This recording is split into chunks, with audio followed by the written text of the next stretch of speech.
mfumo wa kusomba ni muntu mfumo wari tunga musomba ni bantu emu mushoze mpanda kabanga musomba ni bantu emu akwabuka bene bita babwala ubigiri muntu ni ngwa moyo wanje muntu ngwa bilamba abashelo makutungile tatwenda udasike wagatungile Yesu ruwa kusomba ni muntu Adolfo Chibangu sheda wakalonshi ruwa kusomba ni muntu wewe yigilane asikaja malaba muntu oyebo bana jaya mwamugenji mugeni bwale abeya ndonda muntu wangu tuchila chigashini wabwele chibimu ongolekela mwaji mwana sembe yoyo wachilekela mwaji mwana sembe yoyo tangili muntu mwana sembe yoyo pongu nditunga lyabanga mbobe mwana sembe yoyo okombala tangila nzandi we mwana sembe yoyo tangili muntu mwana sembe yaya mwaka songa tangila nzambi we mwana sembe yoyo tangili muntu mwana sembe yoyo Habakuka chapitre de 3e verset funda libe shimba litoka kanyenda muyishi nene bene mugongo musanga ntete nindu konga tununga unzambe wa Kintuitweza projet wa Akron lisero ngana njika kena no wa territoire wa ngana nyimendo kena no wa province wa Luma Mingendo yuwenza bwani disha province kwa bujamui territoire ni kwa wanendo malaba menza bwadi mip mashala wa hami a mip malaba kai beaucoup utilisé alors tu bois tu bois ban tu bwani frank kariko kali bana ku yiri da wantu ya sire bwani malaba bravo ngona kuba badini malwa majimi akonom bamon ndebi gene bwani tetu bena politique ngindi ya fumo tu lo hetu ta hetu wakati tubara mpinje bwani ikala miki yeko kwa nyi myanda ya kushikisha uyingambile bwani manyi ngafikisha miki nji kudi fumo ritu. C'est ce que je vous dis. Si on arrive à ouvrir des projets pour Adam ici, alors ça sera l'agro-industrie. Et lui, il n'ira plus à beaucoup de kilomètres. Il va entrer ici, il va vendre ça à l'intégrateur. Hein? À BAB, point. BAB prend tout.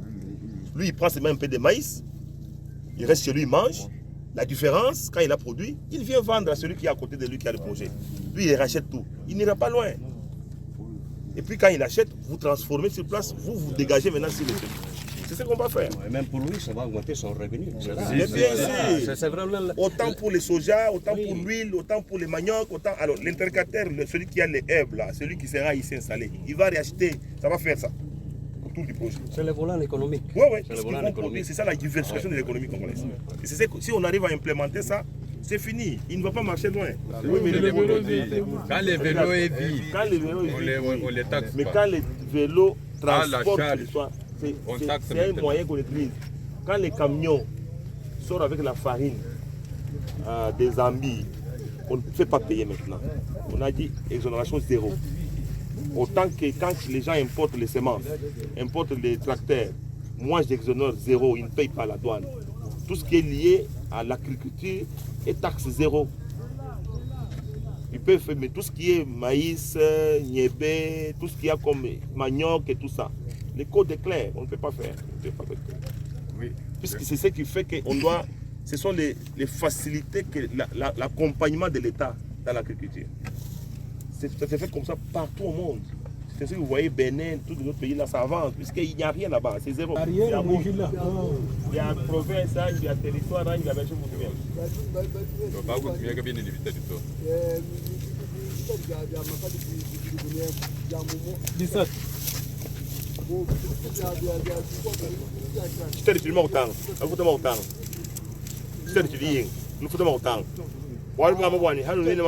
pour Wuni bwa bitadi kweza bwani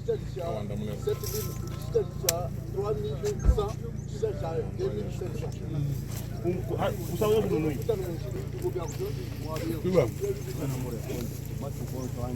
Kuchiti mwanyeshi kuchidi usanga mwahen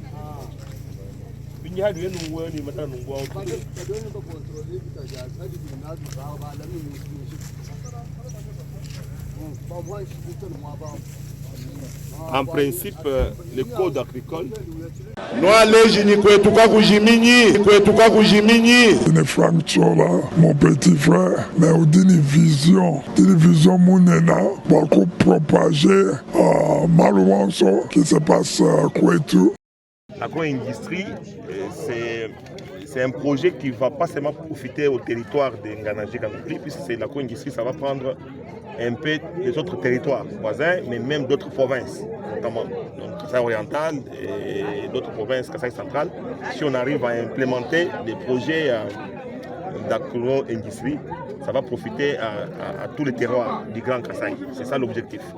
Alors, ce projet a été lancé en octobre 2022, avant que moi je ne sois ministre d'Agriculture, mais il a pris du temps pour son lancement, notamment par le fait que le coordonnateur du projet n'a pas été nommé, mais également le financement lui-même par rapport à l'envergure du projet était un peu faible, ce que la BAD avait apporté. Le projet devait prendre autour de 400 millions de dollars, mais les partenaires n'avaient amené que 70 millions qui sont déjà disponibles à Kinshasa.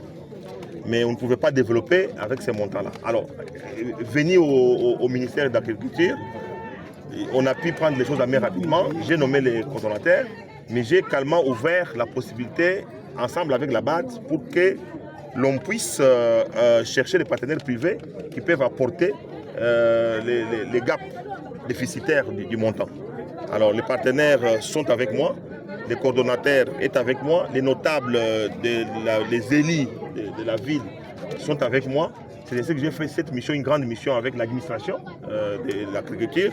Et un peu tout ce qu'il y a comme spécialité dans les domaines sont venus avec moi. Et nous avons décidé d'aller voir sur terrain.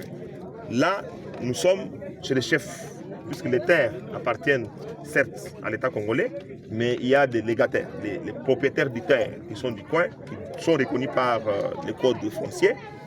Nous sommes chez les chefs, avec qui nous avons fait la descente sur terrain. Il nous a disponibilisé, il a réaffirmé ce qu'il avait déjà signé avant, en disant que le projet aura 4500 hectares qui sont notés et qu'on va pouvoir reprendre. Et l'État a l'obligation un peu coutumière. Il faut certaines obligations qu'il faut remplir avec les coutumiers.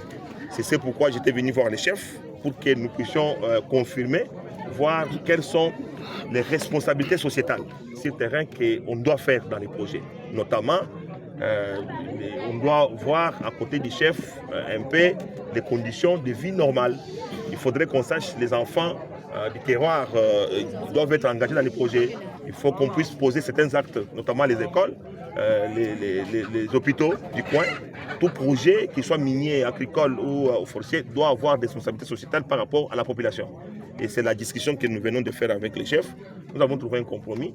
Je dois retourner à Kinshasa pour faire rapport, puisque la partie indemnisation ou obligation coutumière revient à l'État congolais. Et c'est nous qui devons aller chercher les moyens à Kinshasa pour qu'on revienne rapidement, terminer avec les coutumiers. On va pouvoir payer tout ce qu'il faut, indemniser, exproprier, mais indemniser au même moment. Mais par après, les partenaires vont venir et nous rentrons avec les deux rapports et des partenaires privés et de la BAD avec le coordonnateur pour aller maintenant formaliser à Kinshasa. Et nous pensons que rapidement, les projets vont se réaliser. Est-ce qu'avant, depuis octobre 2022, un ministre est venu jusqu'à ici? Non. C'est la première fois qu'un ministre est arrivé sur le terrain. J'ai laissé mon bureau climatisé pour venir ici. Ça veut dire que ça doit se réaliser. Surtout qu'il y a un problème de pénurie de maïs. Vous avez suivi que dans la partie centre et sud, j'ai vu les mécas de maïs là-bas à 4000 francs. Nous, quand on a grandi, moi je suis du terroir, je suis du coin, quand on a grandi, les maïs étaient pratiquement à moins de 500 francs ici. Et on savait que Nganajé-Ka se les craignait. Et il y avait de bonnes terres ici, avec PMKO, avec Inera, avec Ferme Mpoyo sémencière. Nganajé-Ka présentait tout ce qu'il y avait comme potentialité agricole. Alors, nous devons faire un effort pour que nous puissions absolument lancer les travaux pour couper la dépendance à l'extérieur et arriver même à produire assez et exporter même. Si on consomme assez, on peut exporter. Et c'est ce qui a été Nganangika qu'on a connu dans les temps, puis c'était un grenier agricole. Et nous pensons qu'avec la vision des transformations agricoles du président de la République, qui a implémenté qu'on puisse faire la chaîne de transformation, nous pouvons arriver à remettre Nganangika comme il a été avant, comme territoire, qui a nourri les Grands Kasaï. Et c'est un effort qu'on va pouvoir faire. Moi, je pense, faites confiance au président de la République, Félix Antoine Tshisekedi, faites confiance à votre gouvernement. La plus grande contribution, c'est la population locale qui doit jouer aussi sa partition dans tout ce que nous devons faire. Ce n'est pas seulement Kinshasa qui va venir pouvoir, mais il faudrait aussi que les notables, notamment les députés qui sont avec nous, notamment les notables du coin, notamment les chefs coutumiers, que chaque parti joue sa partition pour qu'on arrive à réaliser. Ce n'est pas seulement nous qui devons faire, mais il faudrait aussi que tout le monde, vous-même les journalistes, vous devez vulgariser, vous devez sensibiliser, arriver à apprendre aux gens et à aider la population. Donc c'est un patrimoine commun que nous sommes en train d'implémenter pour les besoins de tout le monde.